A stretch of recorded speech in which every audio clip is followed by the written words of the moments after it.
د لوی او مهربانه خدای په سپېڅلي نامه درنو لیدونکو سلام. د نن ورځ خبرونو ته ښه راغلاست. نن سه شنبه د 1403 کال د غبرګولي 15مه نیټه ده چې د 2024 زیږدیز کال د مې له 4 نیټې سره برابره ده. په پیل کې هم د مهمو خبرونو سرچکي د قزاقستان د پریکړې څخه د بهرنیو چارو وزارت هرکلی د ممنوعه لیست څخه د اسلامي امارت د نوم لرې کول د دوه اړخیزو اړیکو د پراختیا لامل ګڼل کیږي. د ایران او پاکستان له پولو 3076 افغان کډوال راستنه کېدل، له کډوالو سره نغدي مرستې کیږي. او د شلوریز نړیوال جام په لومړۍ لوبه کې د هیواد د کرکټ ملي لوبډلې بریا. زه صادق فروتان یم. دا هم بشپړ خبرونه. د اسلامي امارت د بهرنیو چارو وزارت د قزاقستان ولسمشر جومار توقایوف له لوري د ممنوعه ډلو له نوملړ څخه د اسلامي امارت د نوم لرې کولو پریکړې هرکلی کړی او دغه کړنه د قزاقستان له لوري د اسلامي امارت د درک په برخه کې مهم ګام بللی. د بهرنیو چارو وزارت په یوه خبرپاڼې کې ویلي چې د قزاقستان دغه کړنه د دوه اړخیزو اړیکو د پرمختګ په برخه کې خنډونه له منځه وړي.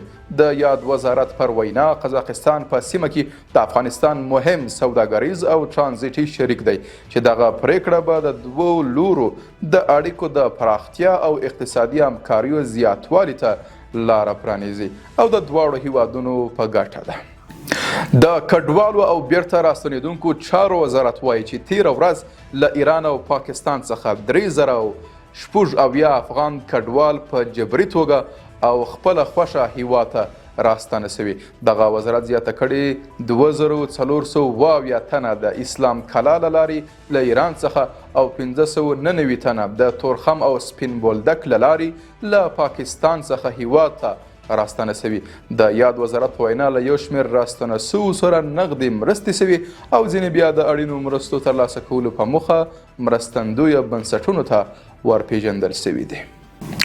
او په یو بل خبر کې د کورنیو چارو وزارت ویان مفتي عبدالمتین قانی وایي چې د بلخ 888 ملي قطعي ځواکونو د یوه ځانګړي عملیات په ترڅ کې هغه ماشوم له انسان تښتونکو له منګولو ژغورلی چې یو اونۍ وړاندې په مزار شریف ښار کې تښتول سوی و. ښاغلی قانع زیاته کړې چې انسان تښتونکو دغه ماشوم د ازادۍ په بدل کې د هغه له کورنۍ څخه د 300,000 امریکایي ډالرو غوښتنه کړې وه.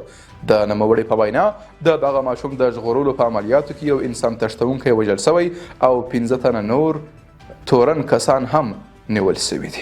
او په پای کې افغانستان په خپله لومړۍ لوبه کې یوګاندا ته ماته ورکړه. د نړیوال جام سیالیو په دوام نن افغان کرکټ ملي لوبډلې په خپله لومړۍ لوبه کې یوګاندا ته د 125 منډو په توپیر ماته ورکړه.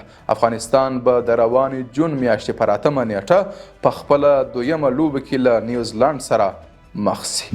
قدرمنو لیدونکو له ملتیا مننه. تاسو کولی شئ د عروج څیړنیزې او خپرندوی ادارې بېلابېلې خپرونې د دې ادارې له سوشل میډیا له طریقه وګورئ. تر بیا ښه وخت او